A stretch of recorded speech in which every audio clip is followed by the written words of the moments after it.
Hello बच्चों, today is the third lecture for gravitation. We'll be starting with variation in gravity.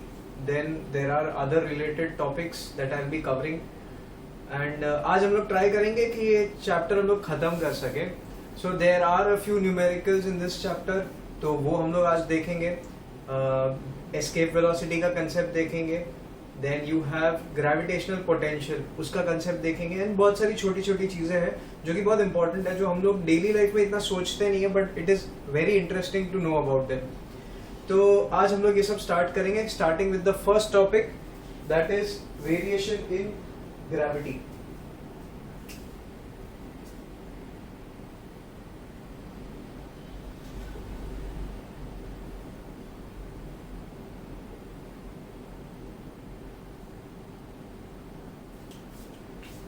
Variation in acceleration due to gravity. Now हम लोग सब लोग को ये पता है कि अर्थ के ऊपर एक्सेलरेशन ड्यू टू ग्रेविटी का वैल्यू इज 9.8 मीटर्स पर सेकेंड स्क्वायर. सो ये एक्सेलरेशन का वैल्यू हो गया. नाउ ये वैल्यू चेंज होता है. Now why does it change? Let us see. ये कांस्टेंट नहीं रहता. Now if I talk about earth, ठीक है, ये समझ लो अर्थ है एंड यहां पे स्पेस में कोई एक सैटेलाइट है.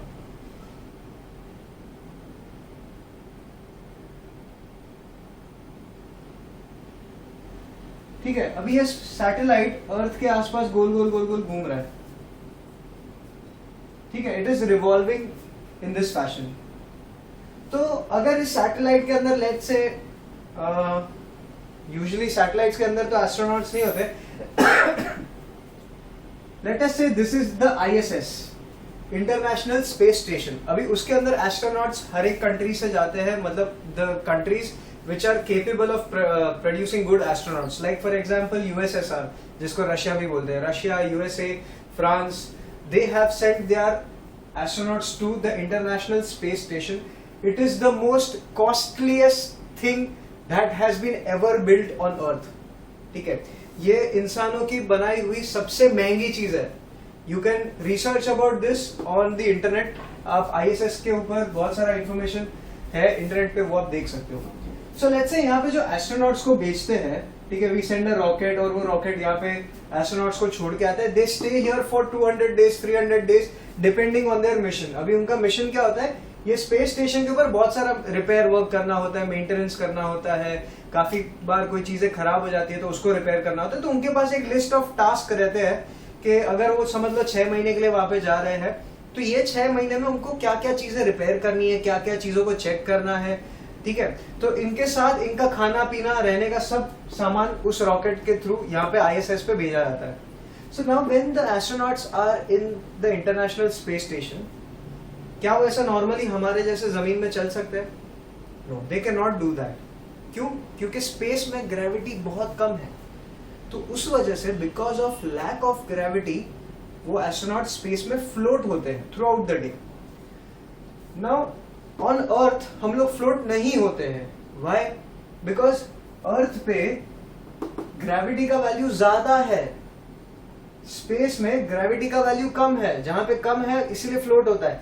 तो इसका मतलब ये है कि अर्थ पे ज्यादा है एंड स्पेस में कम है. दैट मीन्स ग्रेविटी का वैल्यू कांस्टेंट नहीं है, ये चेंज हो रहा है. यस, तो ये चेंज हो रहा है. तो ये क्यों होता है वो समझते हैं. तो ग्रेविटी का फॉर्मूला मैं यहाँ पे लिखता हूँ. What is the formula for gravity? हम लोग ने कल देखा था ये, I mean the last lecture में. तो ग्रेविटी का formula is capital G, capital M, okay, upon capital R का स्क्वायर. ये वो ग्रेविटी का वैल्यू है. Now G is universal constant of gravitation. इसका वैल्यू हमको पता है 6.67 into 10 to the power -11 newton metre square per KG square. Mass of the अर्थ का वैल्यू हमको पता है, which is what, 6 into 10⁻²4 kilograms. Radius of the अर्थ कितना है? 6.4 इंटू 10⁻6 मीटर्स. ठीक है, तो ये सारी वैल्यूज पता है हमको. तो इससे हम लोग जी का वैल्यू कैलकुलेट करते हैं जो कि आता है अप्रोक्सीमेटली 9.8 मीटर्स पर सेकेंड स्क्वायर, ये उसका वैल्यू आता है। नाउ जो मेन ट्रिक है, जो मेन रीजन है कि ग्रेविटी का वैल्यू चेंज होता है, that is because of two variables, एक है मास और एक है रेडियस। अभी आप बोलोगे कि सर अर्थ का मास तो जितना है उतना ही है, ऐसा तो है नहीं कि अर्थ डाइटिंग पे है और कल उसका मास कम हो जाने वाला है। नो, वो कांस्टेंट ही रहेगा। रेडियस ऑफ द अर्थ भी फिक्स्ड है, तो फिर ये भी कांस्टेंट हुआ, ये भी कांस्टेंट हुआ, ये भी कांस्टेंट हुआ, तो इसका मतलब जी का वैल्यू पूरा ही अगर कांस्टेंट है तो this should be a fixed value. Actual में ऐसा नहीं होता। रीजन इज, ना अर्थ डाइटिंग करता है, ना अर्थ का रेडियस कांस्टेंट है। नाउ लेट अस सी कैसे होता है, जी का वैल्यू चेंज क्यों होता है। फर्स्ट ऑफ ऑल सबसे बेसिक चीज से स्टार्ट करते हैं। जब एक बंदा अर्थ के सरफेस के ऊपर है, ठीक है, तो ये दोनों के बीच में डिस्टेंस, अर्थ का सेंटर ऑफ मास से लेके उस बंदे तक का जो डिस्टेंस है वो अर्थ का रेडियस हो जाएगा आर। यस, अभी समझ लो वो बंदा यहां पे नहीं है, आईएसएस पे है। तो इंटरनेशनल स्पेस स्टेशन समझ लो एक हाइट h पे है, this is the height h, समझ लो, ठीक है। तो अर्थ के सेंटर ऑफ मास से ये स्पेस स्टेशन तक का डिस्टेंस, टोटल डिस्टेंस कितना हो जाएगा, ये r प्लस ये h। तो यहां पे टोटल डिस्टेंस क्या हो जाएगा, r प्लस h हो जाएगा। समझ में आए। तो अभी मुझे यहाँ पे ग्रेविटी का वैल्यू फाइंड अगर करना है कि भैया यहाँ पे ग्रेविटी कम है, अर्थ के सरफेस से तो कंपैरेटिवली यहाँ पे कम है, ये तो सबको पता है, लेकिन ये कम क्यों है, उसका रीजन इज ये वैल्यू। अभी ये वैल्यू की वजह से यहाँ का डिस्टेंस बढ़ जाता है by value of height h। तो होता क्या है, यहाँ का वैल्यू, यहाँ पे मुझे एक्सेलरेशन ड्यू टू ग्रेविटी का वैल्यू फाइंड करना है, तो इसको मैं gh लिखूंगा, g सफिक्स h। h क्यों, because I am trying to find the value of gravity at this height. ये हाइट पे ग्रेविटी का वैल्यू क्या है, gh है। ऐसे ही नाम के लिए मैंने h लिखा है, इसका कुछ खास इंपॉर्टेंस नहीं है, ठीक है। तो अर्थ के सरफेस के ऊपर जो ग्रेविटी है ना, अर्थ के सरफेस के ऊपर जो ग्रेविटी है उसको मैं सिर्फ सादे g से रिप्रेजेंट करूंगा, और जो हाइट पे है उसको मैं gh से लिखूंगा, ठीक है। तो अभी क्या होगा, gh का वैल्यू क्या होना चाहिए, तो gh का फॉर्मूला क्या होगा, gh will be equal to, capital G तो रहेगा ही, कांस्टेंट है, मास ऑफ द अर्थ वो भी सेम है, ये चेंज नहीं हो रहा है, ठीक है। अब डिस्टेंस यहाँ पे r नहीं लेना है, यहाँ पे डिस्टेंस हो जाएगा r और प्लस h, टोटल डिस्टेंस। क्योंकि देखो अर्थ हर एक ऑब्जेक्ट को अपने सेंटर के तरफ अट्रैक्ट करता है, इसीलिए आपको सेंटर से लेके उस ऑब्जेक्ट तक का डिस्टेंस कैलकुलेट करना होता है। तो यहां पे हम लोग क्या लिखेंगे, r नहीं लिखेंगे, r प्लस h लिखेंगे और उसका स्क्वायर, क्योंकि यहाँ पे r स्क्वायर है तो यहाँ पे भी स्क्वायर लेना पड़ेगा, फॉर्मूला है। तो अभी देखो पहले यहाँ पे डिनोमिनेटर में सिर्फ r था, अब इस हाइट पे पहुंचने के बाद यहाँ पे r प्लस h हो जा रहा है, तो इसका मतलब डिनोमिनेटर का वैल्यू बढ़ गया, यस और नो। पहले सिर्फ r था, अभी r के साथ कुछ और मैंने ऐड कर दिया तो डिनोमिनेटर का वैल्यू बढ़ गया।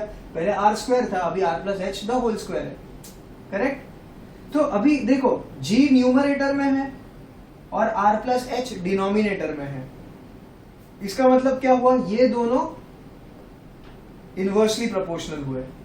Now if gh and r प्लस h इनवर्सली प्रोपोर्शनल है और ये डिनोमिनेटर r प्लस h अगर बढ़ेगा तो इनवर्स प्रोपोर्शन के हिसाब से इसका वैल्यू कम हो जाना चाहिए, यस। अगर डिनोमिनेटर बढ़ता है तो ओवरऑल फ्रैक्शन का वैल्यू कम हो जाएगा, इसीलिए gh का वैल्यू भी कम हो जाता है। इसको अगर मैं एग्जांपल दूं तो पहले समझ लो मैं 5/10 कितना होता है, 0.5 होता है, राइट। लेकिन अभी मैं इसका वैल्यू बढ़ा देता हूं तो देखो 0.5 का वैल्यू कम होता है कि नहीं वो देखते हैं। तो अभी मैं क्या करूंगा, उसको न्यूमरेटर को कुछ चेंज नहीं किया है मैंने, देखो यहाँ पे भी यहाँ पे सेम है, तो इसको भी मैं यहाँ पे 5 लिखूंगा। अभी इसको बढ़ाया है मैंने, तो 10 की जगह पे मैं 100 कर देता हूँ, तो क्या हो जाएगा 0.05 हो गया कि नहीं। तो 0.5 बड़ा है ना, तो 0.5 इज ग्रेटर देन 0.05। तो कंपैरिजन करोगे तो ये समझ लो आपका g का वैल्यू है सरफेस पे 0.5 है। तो अभी जब मैं डिनोमिनेटर को बढ़ा देता हूं, जैसे कि यहाँ पे बढ़ गया हाइट बढ़ाने की वजह से, तो हाइट जैसे ही बढ़ गया तो इसका वैल्यू कम हो गया, पहले 0.5 था अभी 0.05 हो गया। इसीलिए जैसे जैसे आप हाइट ज्यादा ऊपर जाते जाओगे तो ग्रेविटी का वैल्यू कम होते जाएगा। समझ में आया ये। अभी इसमें एक छोटी सी नई चीज एक और सोचते हैं ऐसे रैंडमली, ठीक है, ये बाद में काम आएगा, इसीलिए मैं ये टॉपिक अभी बोल रहा हूं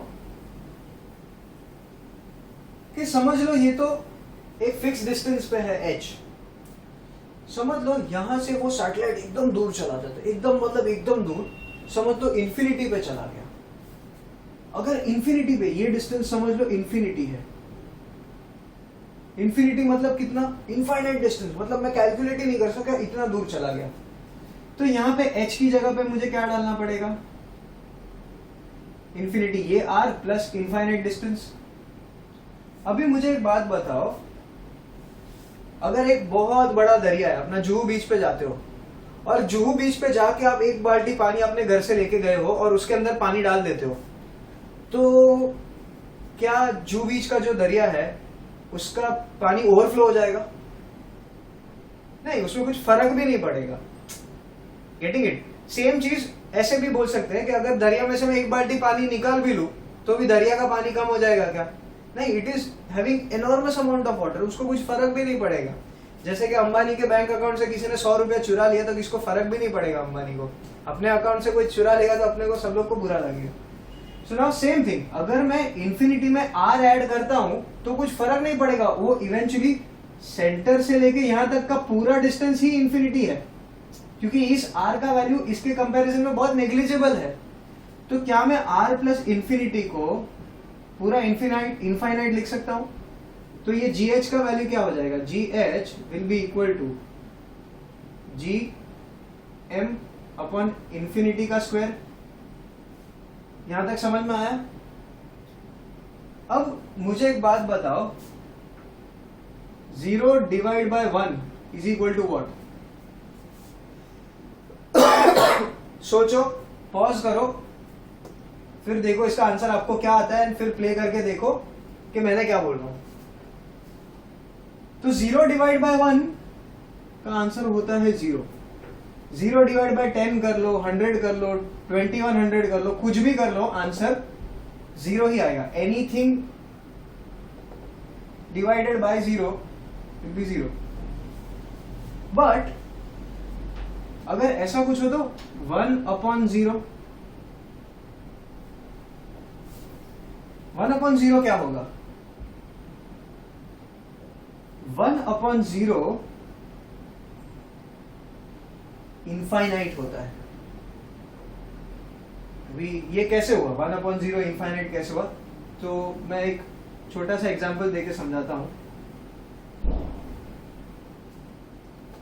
1/∞ इज 0, क्यों? क्योंकि देखो ये डिवीजन है ना, तो इसको मैं ऐसे लिख सकता हूँ 1 इज डिवाइडेड बाय 0, तो मतलब हम लोग डिवीजन करेंगे किसका, 1 का, किसके साथ, 0 के साथ। तो 0 व्हाट जा, 0 1 जा करता हूं, चलो क्या आएगा, 0 ही होएगा, ये 1 आएगा, ठीक है। फिर वापस मैं यहाँ का एक 0 ले लेता हूं, तो क्या हो गया, 10 हो गया। तो इसमें डिवीजन करते जाऊंगा करते जाऊंगा करते जाऊंगा, ये खत्म ही नहीं होगा, क्योंकि 0 इंटू एनीथिंग विल बी 0। अगर यहाँ पे 5000 कर देता हूं, चलो 0 5000 था, 0 ही होएगा, तो नीचे ये 1 रिमाइंडर आएगा ही आएगा। समझ में आ रहा है? तो मैं इसको कितना भी बड़ा नंबर यहां पे लिख दूं,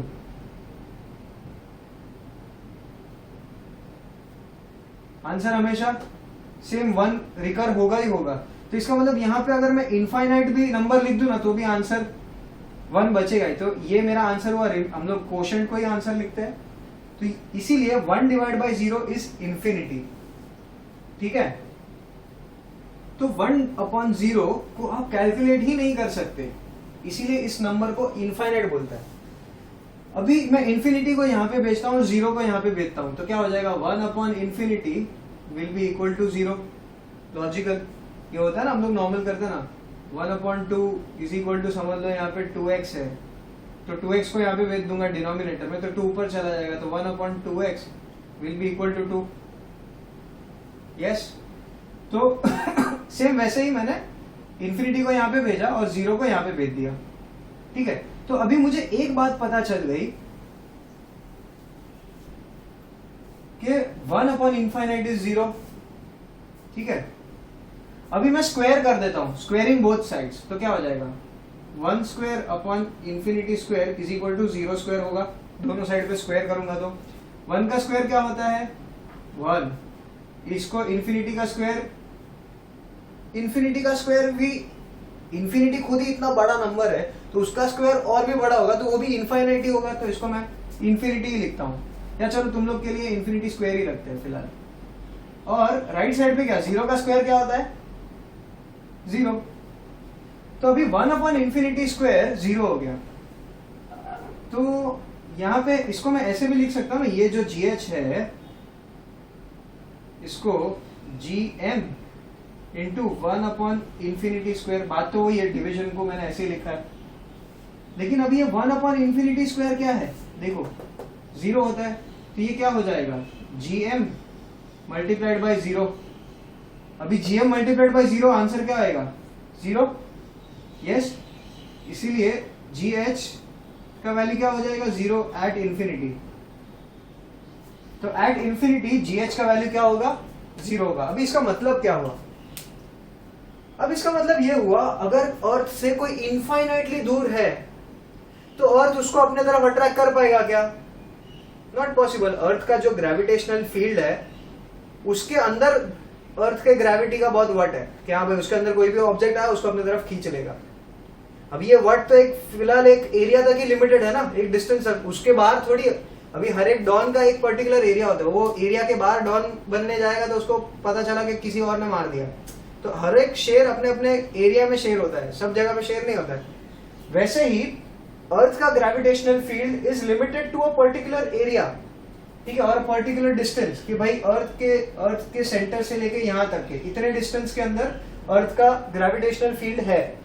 तो अभी इस फील्ड से ज्यादा दूर जाते जाऊंगा तो इफेक्ट उसका बहुत कम होते जाएगा, कम होते जाएगा, कम होते जाएगा। ऐसे दूर जाते जाते इंफिनिटी पे जाऊंगा तो अर्थ के ग्रेविटेशनल फील्ड का इफेक्ट 0 हो जाएगा। तो अगर अर्थ का ग्रेविटेशनल फील्ड का इफेक्ट 0 है तो मतलब वहां पे कोई भी ऑब्जेक्ट रहेगा तो उसको अर्थ अपनी तरफ पुल कर पाएगा, नहीं कर पाएगा। सो दैट मीन्स वहां पे एक्सेलरेशन ड्यू टू ग्रेविटी 0 होगा, जो कि हम लोग ने ये सब चीजों से समझ में आया, जो कि लॉजिकल भी था और मैथमेटिकली भी हम लोग ने चेक करके देखा। हाँ भाई वहां पे अर्थ अट्रैक्ट नहीं कर सकता, और जीएच भी वैल्यू 0 है, तो मतलब अर्थ का अट्रैक्शन 0 है वहां पे। तो ये थोड़ा एक्स्ट्रा पार्ट था, ये अपने को काम तो आएगा, लेकिन कहां पे आएगा वो मैं बाद में बताता हूं। तो हम लोग ने देख लिया कि एज हाइट इंक्रीजेस, अभी ये सबसे हम लोग ने ये देखा कि as height increases the value of g decreases। ये हम लोग का फर्स्ट पार्ट है, वेरिएशन इन g। तो हम लोग ने देखा कि हाइट बढ़ाने से g कैसे चेंज होता है, ये हम लोग ने अभी तक यहां पे देखा है। ठीक है, ये इतना आप नोट कर लीजिए, ठीक है, पॉज कर लो। इसके बाद मैं रब कर देता हूं, ठीक है, ये चीज तो नोटबुक में लिख के रख दो।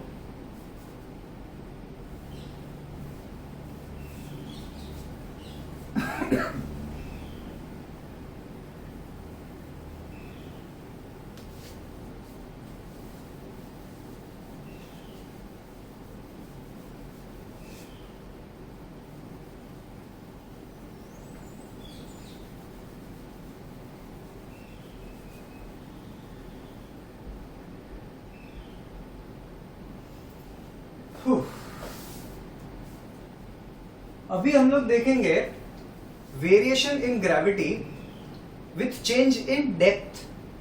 अभी डेप्थ के साथ कैसे चेंज होता है, तो अभी डेप्थ के साथ चेंज हो रहा है मतलब क्या कि यहाँ पे समझ लो एक इंसान है, वो अर्थ के सरफेस के ऊपर है, खड़ा है, ठीक है। सो नाउ ये डिस्टेंस क्या होगा, रेडियस हो जाएगा, राइट। अभी समझ लो ये बंदा डिग करते करते अभी वो खड्डा खोद रहा है, ठीक है। खड्डा खोदते खोदते ये भाई साहब यहां पे आ जाता है, ये अर्थ का सेंटर है और ये यहां पे खड़ा है। अभी इसने इतना डिस्टेंस सरफेस से लेके यहां तक उसने अंदर आ चुका है, इतना खड्डा खोद के वो यहां तक आ गया। सो नाउ इसको अर्थ अपने सेंटर की तरफ और अट्रैक्ट करेगा ही, अंदर जाएगा तो ग्रेविटी आएगा ही। सी हम लोग ने देखा कि जैसे आप हाइट बढ़ाते हो, मतलब सेंटर से जैसे जैसे आप दूर जाते जाते हो, जी का वैल्यू कम हो जाता है। अभी तो आप सेंटर के पास आ रहे हो, तो जी का वैल्यू क्या होना चाहिए, सोचो, ठीक है, सोचो इसके ऊपर। नाउ अभी ये रेडियस का वैल्यू अगर कम हो जाएगा तो G should increase, yes, inversely proportional है। तो पहले सेंटर से लेके ये बंदा सरफेस तक था, तो ये डिस्टेंस कितना था, आर था। अभी आर को मैंने कम कर दिया है, सेंटर से लेके यहां तक ही है, ठीक है। इसको मैं आर डैश लिख देता हूं। तो अभी यहां पे आर डैश तो छोटा है, आर के कंपैरिजन में आर डैश छोटा है, सो दैट मींस डिनोमिनेटर अभी छोटा हो गया। तो इसका मतलब ग्रेविटी क्या होना चाहिए, बढ़ना चाहिए। तो इसका मतलब जैसे जैसे जैसे जैसे मैं सेंटर की तरफ आऊंगा तो मेरा ग्रेविटी का वैल्यू इंक्रीज होते जाएगा, सेंटर उसको और पास में आएगा तो और ज्यादा अट्रैक्ट करेगा, यस। अगर समझ लो ये बंदा सेंटर पे ही खड़ा है, सेंटर पे खड़ा रह गया, लो खोदते खोदते यहां तक अर्थ के सेंटर तक पहुंच गया, तो अब सेंटर से लेके ये बंदे तक का डिस्टेंस क्या है, कुछ भी नहीं है, क्योंकि सेंटर पे ही खड़ा है। तो ये डिस्टेंस क्या हो जाएगा, 0 हो जाएगा, यस। तो जी का वैल्यू क्या हो जाएगा, capital G capital M upon 0। तो इसको मैं ऐसे भी लिख सकता हूं 1/0। तो 1/0 क्या होता है, हम लोग ने अभी अभी देखा था 1/0 इज इनफाइनाइट। तो मतलब ये पूरा नंबर क्या हो जाएगा, इनफाइनाइट। तो इसका मतलब क्या हुआ, gravity at centre should be infinite. यहां तक समझा, ठीक है। लेकिन एक्चुअल में इन रियलिटी सेंटर पे ग्रेविटी इज 0, इनफाइनाइट नहीं होता। क्यों, क्योंकि हम लोग ने देखा अभी कि हाइट जैसे जैसे बढ़ता है तो आर आपका चेंज होते रहता है, राइट, आर बढ़ते जाता है। लेकिन मास चेंज होता है क्या, नहीं होता। लेकिन जब आप डेप्थ में जाते हो तो ये मास को कंसीडर करना पड़ेगा, इसको आप कांस्टेंट अभी नहीं लिख सकते। अर्थ के बाहर आप जा रहे हो तो मास कांस्टेंट है, अर्थ के मास को फर्क नहीं पड़ता है। लेकिन आप अगर अर्थ के अंदर जाते हो, फॉर एग्जांपल जैसे कि ये बंदा यहां पे है, तो इसके लिए अर्थ का साइज सिर्फ इतना हो जाएगा, क्योंकि जहां पे वो खड़ा है, ठीक है, वहां से लेके सेंटर तक का वो रेडियस बना के वो स्फीयर बनाएगा, तो उसके लिए अर्थ तो इतना ही हो जाएगा, राइट। अभी इतने अर्थ का मास तो कम है ना, देखो ये पूरे अर्थ का मास कैपिटल एम है, अभी ये इत्तू से अर्थ का मास मैं कैपिटल एम डैश बोलता हूं, जो कि छोटा है एम से। तो इसका मतलब क्या हुआ कि मास आपका रिड्यूस हो गया, यस। अब मास रिड्यूस हो गया तो ग्रेविटी का वैल्यू भी रिड्यूस होना चाहिए कि नहीं, ये दोनों डायरेक्टली प्रोपोर्शनल है ना, न्यूमरेटर में है दोनों जन। तो अगर मास कम होते जाएगा तो ग्रेविटी भी कम होते जाता है। लेकिन आप बोलोगे कि सर यहाँ पे रेडियस भी तो कम हो रहा है, तो डिनोमिनेटर आपका कम हो रहा है, तो ग्रीक जी का वैल्यू बढ़ना चाहिए। तो अभी होता क्या है, यहाँ पे दो वेरिएबल है, एक है ग्रेविटी का डिपेंडेंस ऑन मास, और दूसरा है ग्रेविटी का डिपेंडेंस ऑन द रेडियस। अभी रेडियस और मास दोनों अलग अलग इफेक्ट ला रहे हैं। मास कम हो रहा है तो उसकी वजह से वो ग्रेविटी को कम कर रहा है, रेडियस कम हो रहा है तो उसकी वजह से वो ग्रेविटी को बढ़ा रहा है। मतलब मास रिड्यूस कर रहा है, रेडियस इंक्रीज कर रहा है ग्रेविटी का वैल्यू। अब ये दोनों का कंबाइंड इफेक्ट ये होता है कि जब सेंटर पे जब जाओगे मास of the earth, I mean जब ये बंदा डिग करते करते सेंटर तक पहुंच जाएगा, तो सेंटर तो एक डॉट है, ये अगर अर्थ है तो इसका सेंटर तो यहाँ पे डॉट है, ठीक है। अब ये डॉट के ऊपर ही खड़ा है तो इसके नीचे कोई अर्थ का मास बना सकता है क्या? ऐसा नहीं, क्योंकि सेंटर यहाँ पे है, तो अर्थ आप ऐसा नहीं बना सकते इसके आसपास, राइट। तो यहाँ पे जो सेंटर का मास कितना होता है? पॉइंट मास होता है ना, centre is a point, it is just a dot. अभी वो एग्जैक्टली अर्थ के एग्जैक्टली सेंटर पे जाके खड़ा है, तो उसका मतलब उसके नीचे अर्थ कुछ है क्या जिसका वो सर्कल बना सकता है, जिसका एक रेडियस लेके सर्कल बना सकता है? नहीं बना सकता। तो इसका मतलब एट द सेंटर अर्थ का मास क्या हो जाएगा? जीरो हो जाएगा। देखो पहले ये मास कैपिटल एम है, ठीक है। अभी सेंटर पे इसका मास अभी एम डैश है, ठीक है। अभी ये यहाँ पे आता है तो ये इतना छोटा सर्कल बनाता है, और नीचे आता है तो उससे भी छोटा, और नीचे आता है उससे छोटा, छोटा छोटा छोटा करके फाइनली बाद में एक डॉट बन जाएगा। अब वो डॉट के अंदर अर्थ का मास क्या होगा? जीरो होगा। तो अभी मास को अगर मैं जीरो सब्स्टिट्यूट करता हूं तो ये देखो g h is equal to capital G into capital M की जगह पे जीरो डाल दिया, और अब यहाँ पे आर प्लस एच का वैल्यू क्या है? कुछ भी रहने दो। सेंटर पे क्या हो जाएगा? सेंटर पे रेडियस भी जीरो हो जाएगा, ठीक है। तो क्या हो जाएगा? Anything multiplied by zero will be zero. तो इसका मतलब, सॉरी इसको जी एच नहीं लिख सकते, इसको जी डी लिखना पड़ेगा, depth, because you are going inside the earth, तो डेप्थ पे जा रहे हो आप। तो g d at the centre क्या हो जाएगा? जीरो हो जाएगा। इसका मतलब क्या है? इसका मतलब ये हुआ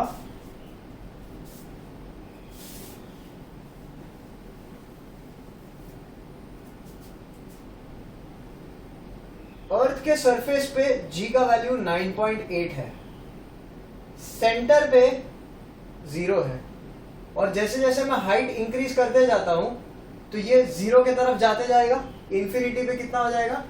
इन्फिनिटी पे जीरो।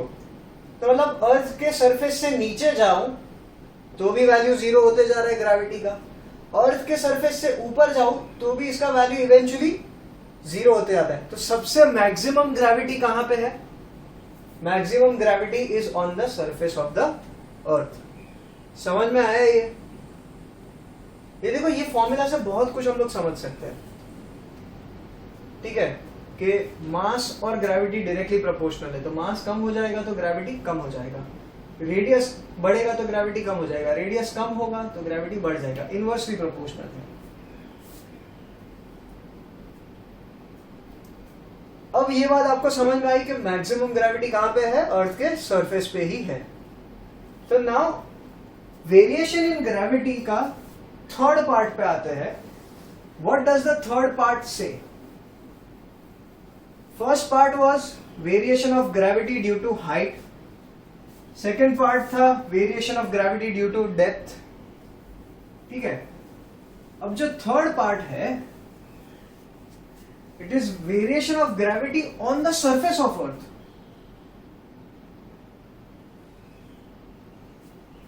अभी जो अर्थ है वो एक परफेक्ट स्फीयर नहीं है, पूरा गोल प्रॉपर सर्कल टाइप का स्फीयर नहीं है। It is like that of an egg, या आलू के जैसा है, समझ लो, थोड़ा ऐसा है। अब ये कुछ ज्यादा ही मैंने चपटा कर दिया, but to help you understand. तो अगर समझ लो ये अपना अर्थ है, थोड़ा ये बेटर है, आई थिंक सो, ये इसको भूल जाओ, ये बेटर है। तो ये सेंटर हो गया, सेंटर से लेके इक्वेटर तक इसका आर ई बोलता हूं, रेडियस को आर इक्वेटर, ठीक है। और सेंटर से लेके पोल तक का डिस्टेंस जो है उसको आर पी बोलता हूं। अब होता यह है कि अर्थ रिवॉल्व करता है, ठीक है। अभी अर्थ रोटेट करता है। तो अर्थ जब अपनी एक्सिस के अबाउट, अभी ये कौन सा एक्सिस है अर्थ का रोटेशन का, समझ लो ये उसका एक्सिस है, तो इसके अबाउट ये ऐसे स्पिन करता है, ऐसे गोल घूमता है। तो when the earth is rotating about its axis, तो वो रोटेशन की वजह से ना अर्थ यहाँ पे इक्वेटर से थोड़ा फैल जाता है. Why? Because of centrifugal force acting on it. Centripetal force क्या होता है? Centripetal force is a force acting along, it is acting on an object performing circular motion such that it is directed along the radius and towards the center. Center के तरफ. इसको बोलते हैं centripetal force. Centrifugal force same है, सब कुछ same है, पूरा डेफिनेशन सेम है, जस्ट उसका direction is away from the centre.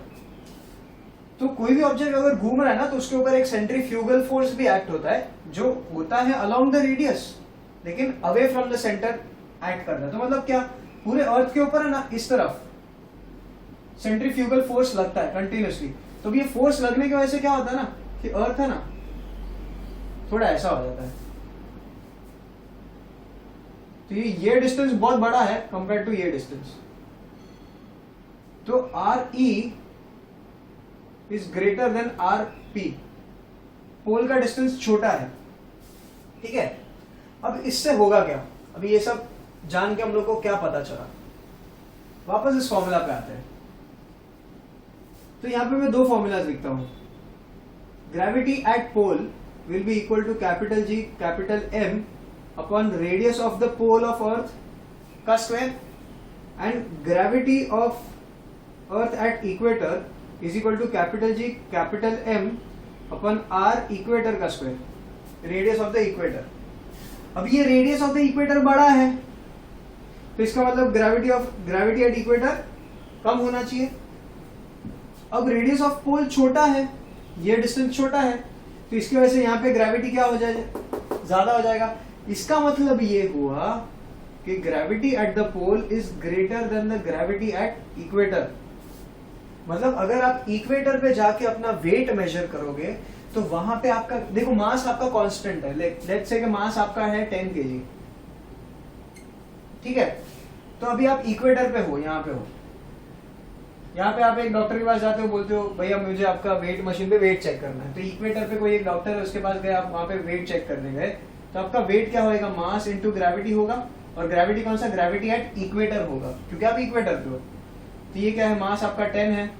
Gravity at the equator समझ लो 9.81, आने यहाँ पे तो कम है, 9.77 है. तो आपका वेट कितना बताएगा वो, 97.7. आंसर केस में आएगा. आंसर किसका, इसका यूनिट क्या होगा, वेट का यूनिट.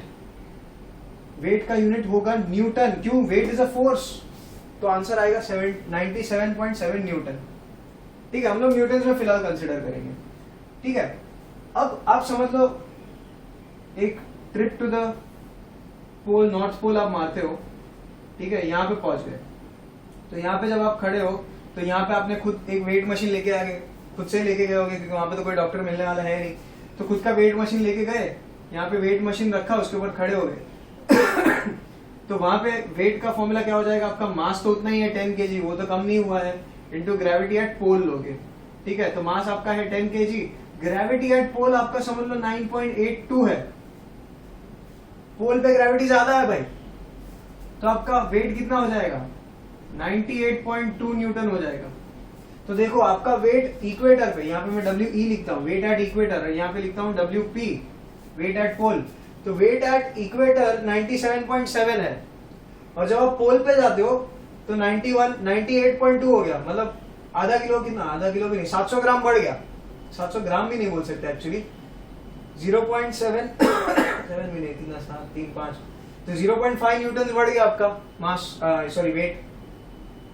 तो ऐसा कैसे हो गया, it is because value of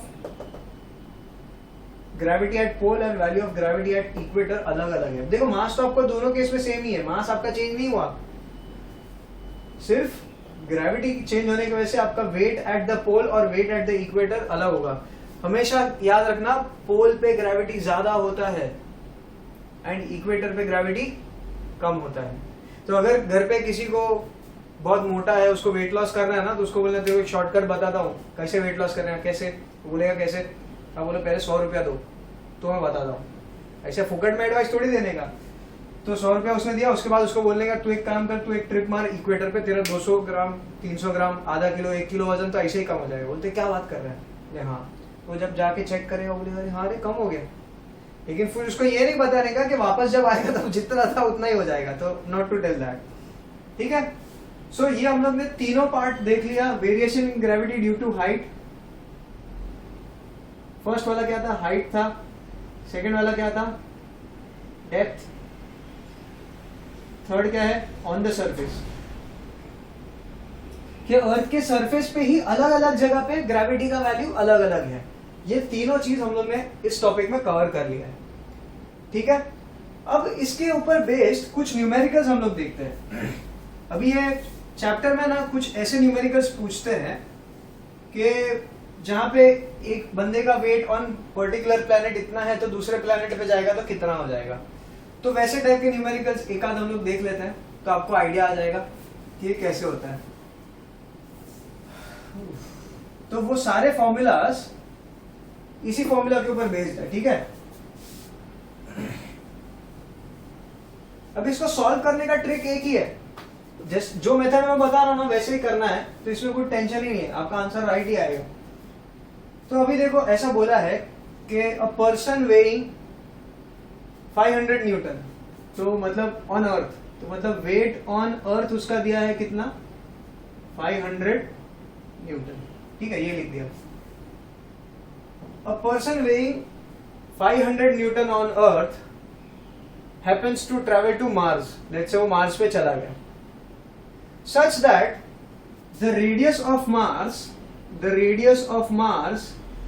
is 5 times the radius of Earth, मतलब वो अर्थ के रेडियस से 5 गुना ज्यादा है। सी स्टेटमेंट पे ध्यान दो, such that the radius of Mars is 5 times the radius of Earth, is 5 times the radius of Earth, तो इससे आपका इक्वेशन बन गया। And the mass of Mars, sorry mass का तो एम होता है, mass of Mars is 2 times the mass of earth, ये बोला है अपने को। आपको पूछा है find the weight of that person on that planet, मतलब मार्स पे उसका वजन कितना होगा, ठीक है। तो अब ये कैसे सॉल्व करेंगे, सिंपल है। देखो मैं एक बात बताता हूं कि वेट का फॉर्मूला क्या होता है, weight is equal to mass into gravity. जो बंदे का मास है उसको डालो और जो जितना ग्रेविटी है वहां पे वो डालो, ठीक है। तो इसको मैं ऐसे भी लिख सकता हूं ना, मास को ऐसे लिख दिया और ये जी की जगह पे मैं GM अपॉन आर स्क्वायर भी डाल सकता हूँ, capital G capital M upon R square. अभी ये समझ लो, इसको मैं weight of that person on earth बोलता हूँ, तो यहाँ पे मास ऑफ अर्थ लेना पड़ेगा और रेडियस भी अर्थ का ही लेना पड़ेगा, ठीक है। इसमें यहाँ पे मास का तो ले नहीं सकते, अर्थ पे, ठीक है। तो मुझे एक चीज ये पता चल गया कि weight of person on earth is equal to mass into capital G into mass of planet of earth and radius of earth का स्क्वायर, ठीक है। ये हम लोग को पता चल गया। अब हम लोग को मास का पता करना, तो हम लोग वेट ऑफ मास भी लिख के देखते हैं। तो वेट ऑफ नहीं, यहाँ पे लिखता हूँ, weight of person on Mars will be equal to mass into gravity of Mars, yes और नो। यहाँ पे ग्रेविटी ऑफ अर्थ लेना पड़ेगा, मार्स पे जितना ग्रेविटी है उससे मल्टीप्लाई करेंगे। तो यहाँ पे GM की जगह पे वापस ये फॉर्मूला डाल सकते हैं MM करके, तो यहाँ पे mass of that person into, ठीक है, ग्रेविटी ऑफ मार्स की जगह पे क्या लिखूंगा, capital G planet of Mars का mass upon radius of Mars का स्क्वायर, ठीक है। ये हो गया मेरा weight of Mars, weight of that person on Mars. अभी यहां तक आपको सब कुछ लिखना है, ठीक है। इसको आप 1 लिख दो, इसको आप 2 लिख दो, समझ आया। अब नेक्स्ट स्टेप में क्या करना है, नेक्स्ट स्टेप में दोनों को डिवाइड करना है। तो यहाँ पे हम लोग करते हैं डिवाइड, यहाँ पे नहीं, मैं इसको यहाँ पे करता हूँ क्योंकि यहाँ पे शायद रिफ्लेक्शन आता है तो पढ़ने नहीं होता, तो मैं यहाँ पे कर लेता हूँ, ठीक है। तो यहाँ पे लिखता हूँ 2 डिवाइड बाय 1। आप 1 डिवाइड भी 2 कर सकते हो, लेकिन मैं 2 डिवाइड बाय 1 इसीलिए कर रहा हूँ क्योंकि मुझे wait of person on Mars को न्यूमरेटर में रखना है, तो इजी हो जाता है थोड़ा, और कुछ नहीं। तो यहाँ पे लेफ्ट हैंड साइड पर डिवाइड करूंगा तो क्या आएगा, 2 डिवाइड बाय 1, तो ये न्यूमरेटर में आएगा, ये डिनोमिनेटर में आएगा। तो weight of person on Mars upon weight of person on अर्थ लिख दूंगा, ठीक है, इक्वल टू, अभी देखो जो भी चीज न्यूमरेटर में ना उसको पहले ऐसे का ऐसा लिख देने का, जैसा है सेम। तो यहाँ पे mass of person, gravity, mass of Mars, ठीक है, इसका हम लोग लिख रहे हैं अपॉन रेडियस ऑफ मार्स का स्क्वायर, ठीक है, इनटू, अभी जो वेट ऑफ अर्थ है ना उसको फ्लिप कर, जो डिनोमिनेटर है ना उसको फ्लिप करके लिख रहे हैं। तो डिनोमिनेटर मेरा क्या है, इसका आर ई स्क्वायर है, तो उसको मैं ऊपर लिख दूंगा और ये को पूरे को डिनोमिनेटर में लिख दूंगा उल्टा फ्लिप करके, ठीक है। अभी देखो जो भी चीज सेम है वो कैंसिल हो जाएगा, मास मास से कैंसिल हो गया, ठीक है, जी जी के साथ कैंसिल हो गया। तो हमारे पास क्या बचा, न्यूमरेटर में मास ऑफ m है और डिनोमिनेटर में मास ऑफ अर्थ है, उसको मैं इसी के नीचे लिखता हूं, ठीक है। अब और क्या बचता है, यहां पे आर ई का स्क्वायर बचा है, ठीक है, और यहां पे क्या है, आर एम का स्क्वायर है, ठीक है। एक काम करता हूं, अभी ये दोनों स्क्वायर है तो दोनों को मैं ऐसे लिख सकता हूं ना, तो डिवाइड करके फिर होल स्क्वायर, बात तो वही है, दोनों को स्क्वायर इंडिविजुअली मिल जाएगा। तो अभी देखो, अभी इसमें यहां तक करने के बाद यहां पे अब जाके आपको सब्स्टिट्यूट करना है ये सब वैल्यूज, वो कैसे करना है ध्यान से देखो। अब मुझे पता है mass of Mars is 2 times mass of earth, तो mm का वैल्यू मैं यहाँ पे सब्स्टिट्यूट कर देता हूँ, mm की जगह पे क्या लिखूंगा, 2 टाइम्स मास ऑफ अर्थ अपन, यहाँ पे नीचे इसका मास ऑफ अर्थ तो है ही पहले से। अभी इसके अंदर रेडियस ऑफ अर्थ को मैं ऐसे ही लिखता हूँ, अभी रेडियस ऑफ मार्स का वैल्यू दिया है ना उसको मैं यहाँ पे सब्स्टिट्यूट करता हूँ, तो कितना है भैया 5 है, इसको 5 नहीं करते, ये बहुत ज्यादा मगजमारी ज्यादा हो जाएगा, इसको कितना करूँ रे, 10 कर देते, चलो मगजमारी 10 टाइम्स दैट ऑफ आर अर्थ, तो यहाँ पे 10 इंटू आर ई हो जाएगा, ठीक है। मैं जानबूझ के ऐसे नंबर्स ले रहा हूँ जिससे कैलकुलेशन अपना इजी हो, ठीक है, डिफिकल्ट नहीं करना है। तो देखो आर ई और आर ई कैंसिल हो जाएगा और इसका पूरे का स्क्वायर है, सॉरी, तो स्क्वायर डालना भूलना हूँ, ठीक है, ये कट हो गया, मास ऑफ अर्थ कट हो गया, ठीक है। तो यहाँ पे क्या बचेगा, यहाँ पे बाहर 2 बच गया, इंटू यहाँ पे 1/10 का स्क्वायर क्या होता है, 1/100 हो जाएगा, ठीक है। यहाँ पे लेफ्ट साइड पे क्या है, weight of person on Mars upon weight of person on अर्थ है, करेक्ट। अब मैं क्या करता हूँ, वेट ऑफ पर्सन ऑन अर्थ को मैं यहाँ पे भेज देता हूँ, तो ये इंटू यहाँ पे हो जाएगा, वेट ऑफ पर्सन ऑन अर्थ हो जाएगा, यस। अभी मैं यहाँ पे सब्स्टिट्यूट करता हूँ, तो देखो क्या होगा, 2/100 into weight of person on earth कितना है, 500 बोला है, बराबर। ये 2 0 कट गया, 2 5 का कितना हो जाएगा, 10। आंसर किसमें आएगा, न्यूटन। तो weight of person on Mars, ये न्यूटन, ये दिखता है कि नहीं मालूम नहीं तुमको, हाँ दिखेगा, ठीक है, समझ में आया। तो इसमें क्या मिला, wait of person on Mars कितना है, 10 न्यूटन है, समझ में आया ये। इस न्यूमेरिकल को पॉज करो, वापस से रिवाइंड करो जहां पे मैंने स्टार्ट किया था, और फिर से एक बार सॉल्व कैसे मैं कर रहा हूं वो एक बार देखो, मेथड को समझ लो। फर्स्ट स्टेप क्या है, दोनों का वेट को लिखना है। सेकेंड स्टेप क्या है, दोनों को डिवाइड करना है, ठीक है। डिवाइड करके जो भी चीज कॉमन है वो कैंसिल हो जाएगी। थर्ड स्टेप क्या है, सब्स्टिट्यूशन। जो भी यहाँ पे स्टेटमेंट्स दिए हैं वो सारी चीजों को यहाँ पे सब्स्टिट्यूट करके देखो, फिर वापस से कुछ कैंसिलेशन होगा, फिर फाइनल आपको इक्वेशन मिलेगा, उसमें आप वेट ऑफ दूसरा जो दिया है लास्ट और एक सब्स्टिट्यूशन है वो करो, आपको फाइनल आंसर मिल जाएगा। पॉज कर लो, वापस से रिवाइंड कर लो, देखो, और फिर हम लोग आगे बढ़ते हैं, ठीक है। तो ऐसे ही कुछ न्यूमेरिकल्स पूछ सकते हैं। इसके बाद एक और मैं न्यूमेरिकल डिस्कस करूंगा, इसके बाद आप ये इतना लिख लो, ठीक है, पॉज करके लिख लो, फिर हम लोग नेक्स्ट न्यूमेरिकल डिस्कस करते हैं।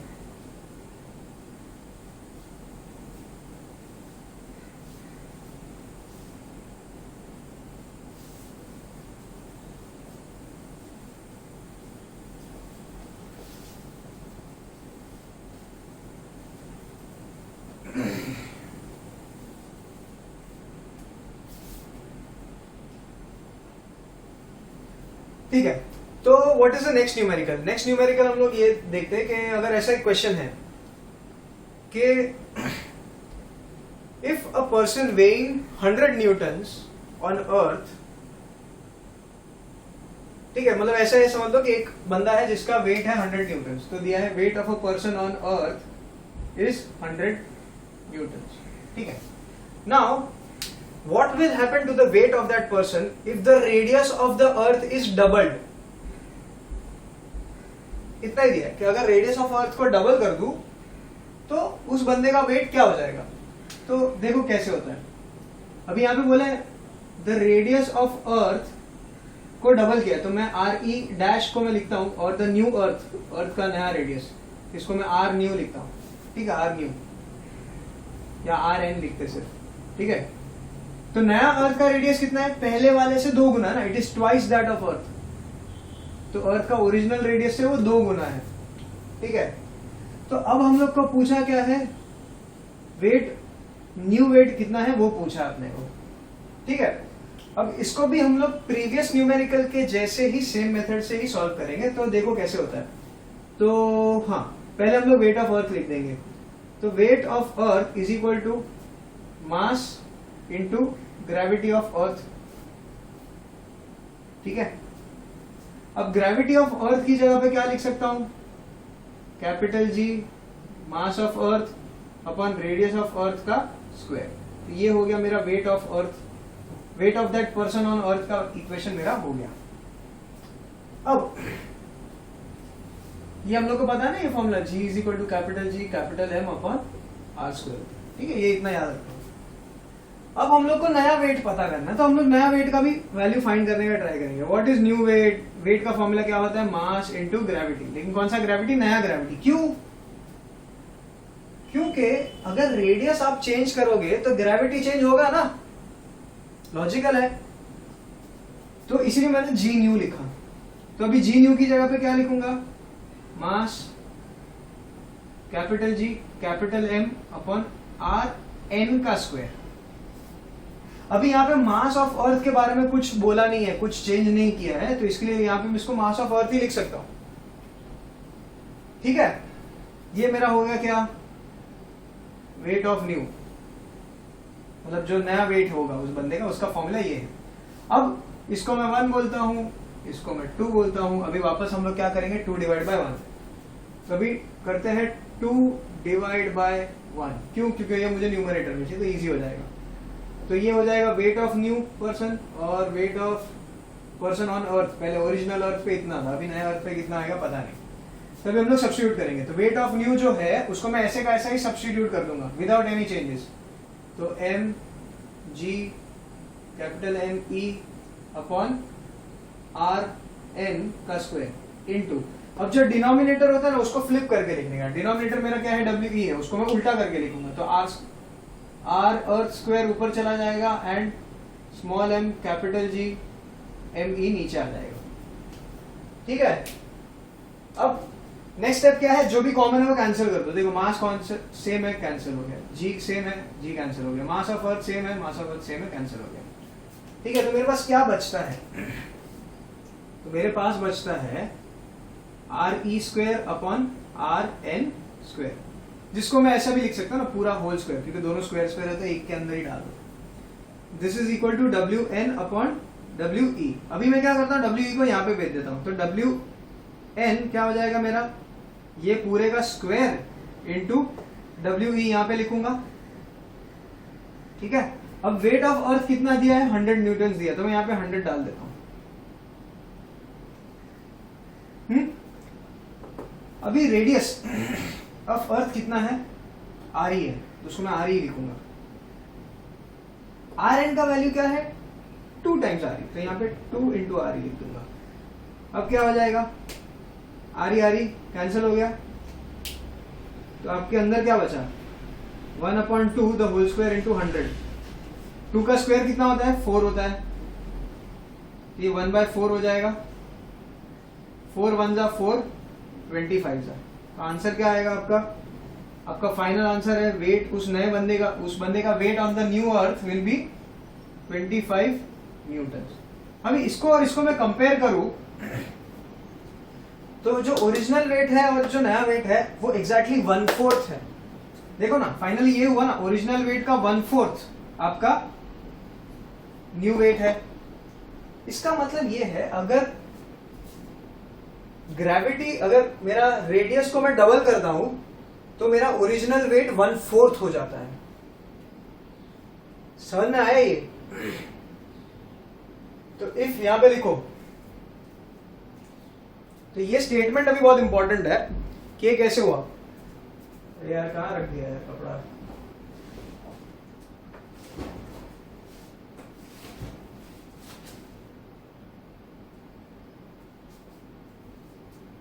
तो ये सब आप लिख लो, फिर मैं इसको रब कर रहा हूं, ठीक है? तो पॉज करके लिख लो इसको।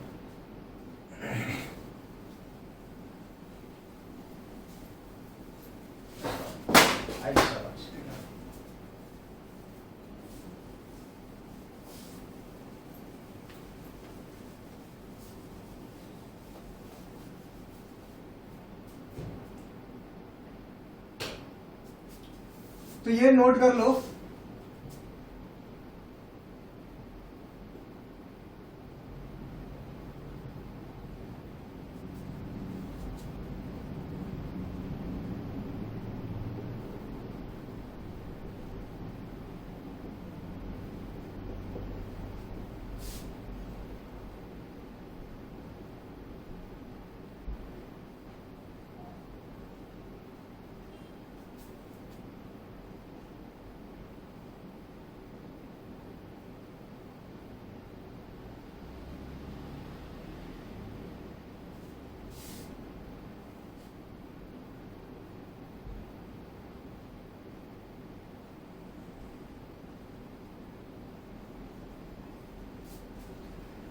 if the radius of the planet is doubled then the g is 1/4 of the original। ठीक है, अभी डबल्ड की जगह पे, अगर इसने यहां पे डबल्ड की जगह पे अगर मैं ट्रिपल लिख देता हूं तो ये 1/4 की जगह पे ये 1/9 हो जाएगा। देखो जो भी रेडियस है ना उसका स्क्वायर डिनोमिनेटर में लिख देने का। ट्रिपल किया तो 3 का स्क्वायर 9। अगर इसको मैं क्वाड्रपल लिखता हूं, क्वाड्रपल मतलब 4 टाइम्स अगर रेडियस बढ़ा देता हूं तो इसकी जगह पे ये हो जाएगा 1/16 टाइम द ओरिजिनल ग्रेविटी।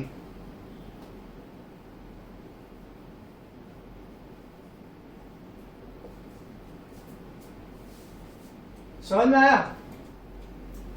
देखो ये फॉर्मूला है, G is equal to capital G capital M upon R का स्क्वायर है।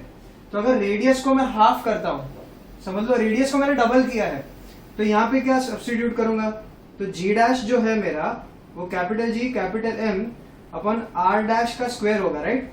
नया रेडियस क्या है? इट इज डबल्ड है, समझ लो डबल्ड है। तो इसकी R डैश की जगह पे मैं क्या लिख सकता हूं? 2 टाइम्स R लिख सकता हूं ना, उसका स्क्वायर। ठीक है, अब इसको मैं ओपन करूंगा तो क्या हो जाएगा? Capital G capital M R square और यहाँ पे 4 हो जाएगा। 2 का स्क्वायर 4, R का स्क्वायर R स्क्वायर। लेकिन capital G capital M upon R square क्या है? ये ओरिजिनल G है। यस, तो इसको मैं ऐसा लिख सकता हूँ ना, देयरफॉर यहाँ पे क्या था? G डैश है, तो यहाँ पे लिख देता हूँ G dash is equal to ये 1/4 और ये क्या है? ये पूरा ओरिजिनल G है। तो ये मेरा जो स्टेटमेंट है ना, ये पढ़ो और ये स्टेटमेंट पढ़ो, दोनों सेम है क्या? देखो यहां पे मेरा क्या है? The new gravity, the new value of gravity is 1/4 times the original gravity. कब कब कब? When R dash is 2 times R। देखो जब मैंने रेडियस को R डैश का वैल्यू यहां पे लिख देता हूं मैं, R dash is equal to 2 times R। ठीक है, तो जब R डैश की जगह पे मैं 2R डालता हूं तब मेरा G डैश का वैल्यू क्या है? 1/4 हो जाता है ओरिजिनल से। ठीक है, तो अगर यहां पे मैं ट्रिपल कर देता हूं, यहां पे 3 कर देता था अगर, तो यहां पे 1/9 हो जाता था और यहां पे भी 1/9 हो जाता था और यहां पे R डैश की जगह पे मुझे क्या लिखना पड़ेगा? 3 टाइम्स R। समझ में आया? तो ये एक लॉ है, ये लिख लो, ठीक है? ऐसे ही होगा। तो अगर शॉर्टकट में अगर किसी ने ये क्वेश्चन मुझे पहले ही पूछा होता था कि समझ ले ये बात अभी आपको पता है, ठीक है, अभी मैं क्वेश्चन पूछता हूँ कि a person's weight is 100 newton on the surface of the earth, ठीक है, and if the radius of the earth is increased by 10 times, तो what will be the new weight of the person. तो अभी अपने को पता है कि रेडियस कितना इंक्रीज किया है 10 से, तो 10 का स्क्वायर कितना होता है 100, तो जो उसका ओरिजिनल वेट है 100 उसको इंटू 1/100 करेंगे, 1 newton will be the new person's weight. ये चाहिए तो आप कैलकुलेट करके भी देख सकते हो इस फॉर्मूला में।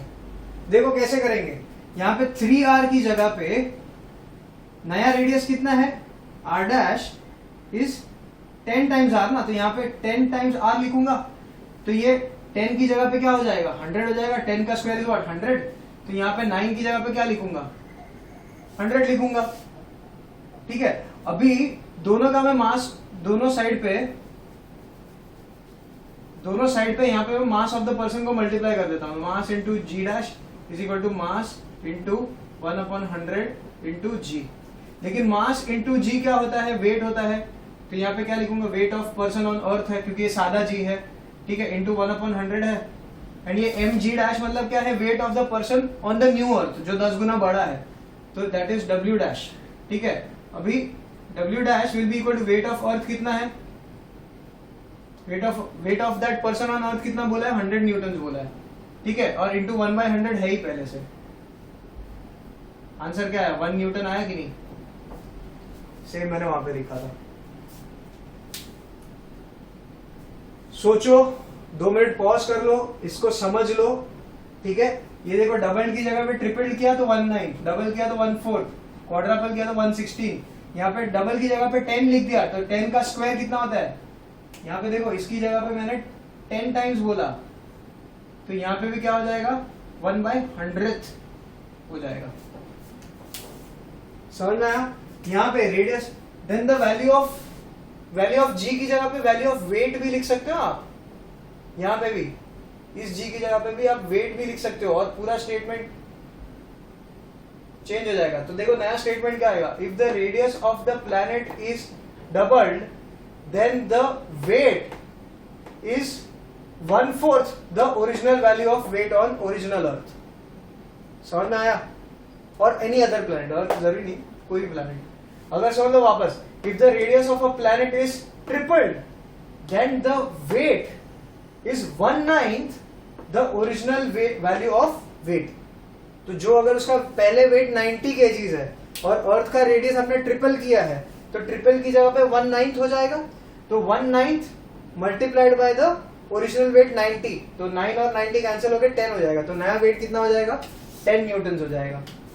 आई होप ये समझ रहा हो सब लोग को, नहीं समझ रहा हो पॉज करके रिवाइंड करके आराम से सुनो, ठीक है। ये थोड़ा कंसेप्ट नया है इसलिए it might be a little confusing, but I am trying my best कि आपको जितना अच्छे से समझा सकूं उतना ट्राई कर रहा हूं, ठीक है। ये क्योंकि ये सब सारा टॉपिक्स आपने पहले कभी पढ़ा नहीं है, ठीक है, इसीलिए ये प्रॉब्लम है। अभी इसी इक्वेशन को मैं थोड़ा अलग लिखता हूं, नया स्टेटमेंट लिखता हूं। ये तो कब हो रहा है जब आप रेडियस को इंक्रीज कर रहे हो, डबल कर रहे हो, ट्रिपल कर रहे हो, क्वाड्रपल कर रहे हो, ठीक है। अगर मैं रेडियस को आधा कर दूं, रिड्यूस कर दूं, तो अभी देखो क्या होगा। Now see this is very important, ठीक है। तो capital G is equal to capital G capital M upon R square. अभी मैं बोलता हूं कि मैंने रेडियस को ना हाफ कर दिया, लेट्स से मैंने हाफ कर दिया, तो नया रेडियस जो है R dash that is half of original radius. आधा किया मतलब यही होगा, ओरिजिनल का आधा है, मेरा नया रेडियस कितना है ओरिजिनल का आधा। तो अभी G डैश का वैल्यू क्या होगा,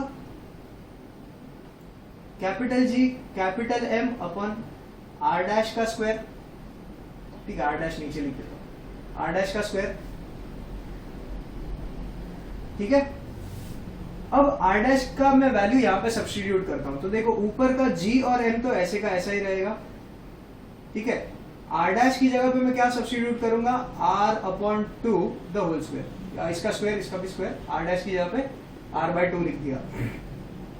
अब ये ब्रैकेट के अंदर जब मैं स्क्वायर लेके जाता हूं तो क्या होगा, कैपिटल G कैपिटल एम ऐसे का ऐसा, ये आर स्क्वायर हो जाएगा और ये स्क्वायर 2 को भी मिलेगा तो ये 4 हो जाएगा, राइट। अब ये डिनोमिनेटर का भी डिनोमिनेटर कौन है, 4 है, तो वो कहां पे जाएगा, न्यूमरेटर में। याद रखो ये एक लॉ है, the denominator of the denominator becomes the numerator. इसको चाहिए तो 2-3 बार फिर से सुन लो। द डिनोमिनेटर कौन है, डिनोमिनेटर ऑफ द डिनोमिनेटर कौन है, ये डिनोमिनेटर का डिनोमिनेटर जो है कौन है, ये डिनोमिनेटर है, उसका डिनोमिनेटर कौन है, 4 है, वो इवेंचुअली न्यूमरेटर में चला जाता है। तो ये क्या हो जाएगा, 4 इधर आ गया, capital G capital M upon original R square हो जाएगा, और ये अपना जी डैश है। लेकिन G M upon R square, G M upon R square क्या है, सादा वाला जी है, तो इसकी जगह पे क्या लिखूंगा, 4 इंटू सादा वाला g is equal to g dash. अब इससे अभी दोनों साइड पे मैं मास से मल्टीप्लाई कर देता हूं, समझ लो। तो मास इंटू ग्रेविटी क्या हो जाएगा, मास इंटू ग्रेविटी सादा वाला वेट हो गया, और ये 4 ऐसा होगा, मास इंटू जी डैश क्या हो जाएगा, नया वाला वेट हो जाएगा, वेट डब्ल्यू डैश। तो अभी इससे एक चीज समझ में आती है, जब मैं रेडियस को रिड्यूस करता हूं, कम करता हूं, तो मेरा ग्रेविटी का वैल्यू बढ़ जाता है। क्यों, दोनों इनवर्सली प्रोपोर्शनल है ना। सी इफ द रेडियस का वैल्यू डिक्रीज करता हूं, आधा कर देता हूं, रिड्यूस कर देता हूं, तो जी का वैल्यू बढ़ जाता है। यस, इसीलिए जी डैश का वैल्यू ओरिजिनल जी से 4 गुना ज्यादा है, ठीक है।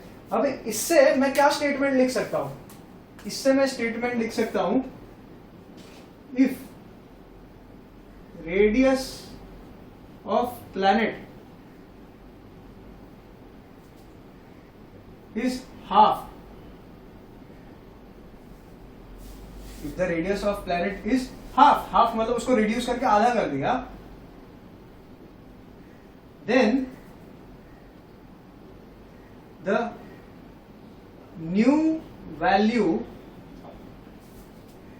of g is, अभी हाफ किया मतलब डिवाइड बाय 2 किया है, तो उसका स्क्वायर कितना होता है, 4, तो is 4 times the original value of g।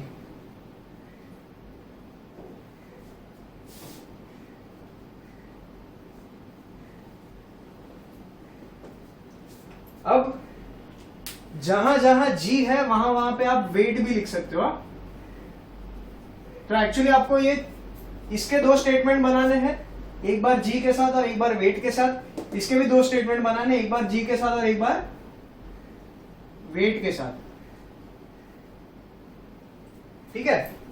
अब अगर रेडियस ऑफ प्लैनेट को मैं हाफ की जगह पे रिड्यूस्ड बाय 3 टाइम्स, मतलब 1/3 कर देता हूं, तो यहां पे समझ लो, यहां पे लिख दिया ब्रैकेट डिवाइडेड बाय 3 किया, मतलब 1/3 कर दिया, तो यहां पे 4 की जगह पे क्या हो जाएगा, देखो 2 का स्क्वायर 4 है ना, तो यहां पे डिवाइड बाय 3 किया, तो यहां पे कितना हो जाएगा, 9 टाइम्स हो जाएगा।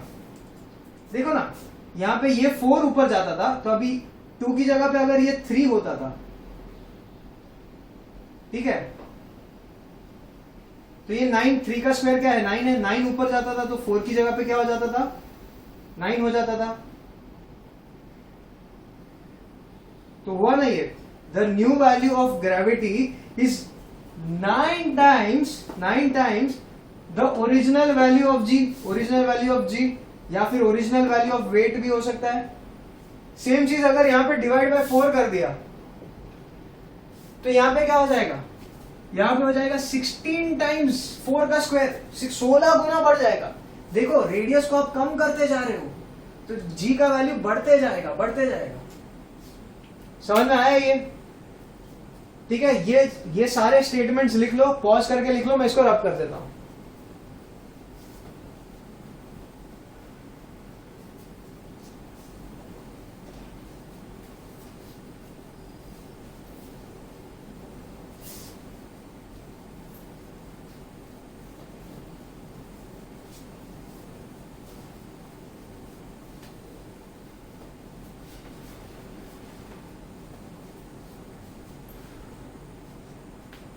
Oof.